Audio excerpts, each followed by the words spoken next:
Eu falei sobre a erotização de criança. Mas o que está acontecendo nessa nação com relação ao aborto? Pode passar o próximo slide rapidinho. Deixa eu mostrar para vocês. Todos vocês sabem que os números, 50 milhões de crianças no mundo são abortados. Fala que no Brasil, 1 milhão de crianças são abortadas por ano no Brasil. E aí eles querem aprovar o aborto no Brasil. E sabe por que os ministros da saúde, dos 3 últimos, disseram que querem aprovar o aborto no Brasil? Porque eles dizem, irmãos, que no Brasil milhões de mulheres morrem por causa do aborto. Cadê os milhões de túmulos? Quantas mulheres vocês enterraram porque morreram por causa do aborto? Quantas mulheres os pastores aqui já enterraram, fizeram o culto fúnebre ou foram lá dar uma bênção porque morreu por causa do aborto? Mentira! Não existe milhões de mulheres morrendo por causa do aborto no Brasil. Eles manipulam dados, eles manipulam estatística, eles manipulam informações para impor na sociedade brasileira uma cultura de morte. E a gente tem que começar a ficar atento, irmãos. As feministas começaram a dizer aí que nós temos que aprovar o aborto porque é uma questão de saúde pública. É mentira. Não existe tanta morte de mulher no Brasil por causa do aborto, não. Eles estão manipulando informações porque eles querem aprovar o aborto no Brasil. Pode passar. O ministro José Temporão, em 2008, quando ele assumiu o ministério, um médico sanitarista, quando esse homem assumiu o ministério, irmãos, eu fiquei feliz porque ele disse, opa, agora vem um sanitarista que entende de saúde pública, ele vai acabar com a malária e a febre amarela, vai resolver o problema da dengue no Brasil. Ele chamou a imprensa. A primeira entrevista que ele deu para a imprensa, que na gestão dele como ministro, ele iria aprovar o aborto, porque aborto é caso de saúde pública. Irmãos, ele confundiu feto com mosquito. Saúde pública é malária. Saúde pública é dengue. Saúde pública é febre amarela. Mas ele disse que não, que a prioridade na gestão dele era o aborto, a aprovação do aborto. E deixa eu dizer uma coisa, irmãos. Naquele ano, nós tivemos o maior número de ocorrência de dengue no Rio de Janeiro. Maior número de malária na Amazônia. E a febre amarela que estava erradicada no Centro-Oeste voltou. Deixa eu dizer uma coisa, irmãos, é um sinal do céu. Não afronte o poderoso. Eu quero falar como pastor agora. Não afronte o todo-poderoso. Matar bebês no ventre da mãe. Matar bebês em plena fase de desenvolvimento. É covardia, é assassinato, além de ser pecado. Pode passar? Veja só, irmãos. O ministro José Temporão disse que queria aprovar o aborto porque é caso de saúde pública. E a nossa atual ministra da Secretaria de Saúde, da Secretaria Nacional de Política para as Mulheres, diz que já fez aborto, diz que foi treinada para fazer aborto, ela foi fazer um curso. A nossa ministra foi fazer um curso de como fazer aborto. E diz ainda que quer aprovar o aborto no Brasil. É isso que está rolando na política brasileira. É isso que está rolando no governo brasileiro. Pode passar. Irmãos, e hoje, o que está acontecendo hoje?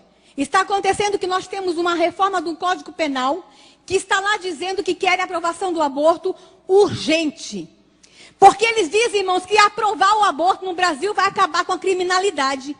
Você sabia que tem um governador do Rio de Janeiro disse que tem que aprovar o aborto porque aí ia parar de nascer bandido nas favelas, como se filho de pobre nascesse bandido? Olha os argumentos mais absurdos que se usam para aprovar o aborto no Brasil. Pode passar? A vida nesse ser aí, irmãos. A Bíblia me fala que eu era uma substância ainda informe e o Senhor já havia me chamado. Pode passar? A vida está nas nossas mãos, está na mão da Igreja Evangélica Brasileira. Pode passar a próxima imagem. Eu sei que essa imagem choca, mas eu vou deixar ela aí e vou contar uma coisa para vocês. Quando eu cheguei na Câmara dos Deputados, em 97, já fazia assessoria jurídica para deputados lá da minha cidade. Mas quando eu cheguei lá, tinha um projeto de lei, o projeto de lei 1135/91. Esse projeto era de 1991 e eles queriam aprovar o aborto no Brasil, desde 91. Irmãos, são anos que eu lutei contra aquele projeto. No ano de 2006, o projeto foi para votação e nós ganhamos só por um voto. Aí ele ia ser votado de novo em 2008. O que nós fizemos em 2007? Nós saímos pelo Brasil. Foi um ano que, em um ano, eu fiquei 38 finais de semana fora de casa. Indo de igreja em igreja no Brasil, eu e os deputados evangélicos, pedindo para a igreja evangélica orar, se levantar contra o aborto. Porque a gente, no passado, irmãos, A igreja evangélica nem falava de aborto. A gente sabia que era pecado, mas nenhum pastor nunca teve coragem de mostrar uma imagem dessa. Isso é coisa nova. O senhor é corajoso, o pastor, deixar eu mostrar uma imagem dessa dentro da igreja. Irmãos, em 2007 a igreja evangélica começou a clamar. Em 2008 o projeto foi colocado em pauta. E eu preciso contar para vocês um milagre. No dia da votação, irmãos, tinha 37 deputados no plenário e ele ia ser votado numa comissão. E o ministro Temporão, que entrou em 2007, final de 2007 para começo de 2008, queria aprovar. Os ministros queriam aprovar. O próprio governo Lula queria aprovar o aborto. E aí, o que acontece? Ia ser votado. Nós fomos contar o voto, quais os deputados eram contra o aborto. Nós só tínhamos 12, dos 37, nós só tínhamos 12 deputados contra o aborto. O resto tudo era a favor. A votação começou 15 para as 9, 8 e meia, 15 para as 9. Mas eu preciso contar uma coisa antes. A igreja evangélica estava orando, amém? Mas na noite antes da votação, a votação foi no dia 14 de maio de 2008, está em ata, vocês podem buscar lá na ata da Câmara, está em notas taquigráficas. Na noite anterior, os deputados evangélicos resolveram fazer uma vigília. E a gente ora no 10º andar da Câmara, que tem um espaço muito grande, e nós fomos fazer uma vigília. Lá por volta de 3 horas da manhã, 2h30, a vigília foi começando a ficar fraca, os deputados cansados, eu estava muito cansada, porque eu tinha que escrever ainda pelo menos mais 4 pareceres sobre o aborto, todo mundo esgotado. Daqui a pouco, irmãos, para na porta da Câmara dos Deputados um ônibus, cheio de irmãzinhas chinelinho do fogo, aquelas irmãzinhas lá de Sobradinho, lá de longe, que souberam da luta e que estavam orando. E essas irmãs pediram licença por segurança da Câmara e disseram que não pudessem mandar orar. E elas entraram, irmãos, pisando firme na Câmara e dizendo o seguinte: a Bíblia me diz que aonde o meu pé pisar, este lugar me será dado por herança. Elas foram marchando. O milagre não acabou, não. Aí elas chegaram lá em cima e disseram assim: deputados, vão dormir, vão descansar, a votação é amanhã, deixa que agora é com a gente. E ficaram lá em cima orando. Irmãos, a votação começou 15 para as 9. E vocês não viram isso, a televisão não mostrou isso para vocês. O plenário, onde ia ter a votação, estava cheio de imprensa. A imprensa do mundo inteiro, porque naquele dia seria aprovado o aborto no Brasil. Irmãos, tinha câmeras de tudo que TV internacional, jornais internacionais, todas as TVs estavam lá para mostrar para o mundo que o aborto seria aprovado. Começou 9 horas a votação. Foi o dia inteiro de briga. Nós tínhamos quantos deputados que eu falei? 38. Quantos votos a favor do aborto nós tínhamos? Contra o aborto? 12. Irmãos, quando deu 4 horas da tarde, eu, depois de 20 anos de luta, disse: meu Deus, perdemos. Eu fui para um lugar no cantinho lá, irmãos, e eu chorei porque era a minha vida, estava ali. Eu larguei tudo. Eu tinha uma carreira jurídica brilhante, eu ganhava dinheiro, eu tinha uma carreira jurídica brilhante e fui para o Congresso Nacional para fazer um enfrentamento contra o aborto. E ali eu vi toda uma vida minha rasgada, todo um trabalho jogado fora, porque nós só tínhamos 12 votos, eles eram maioria.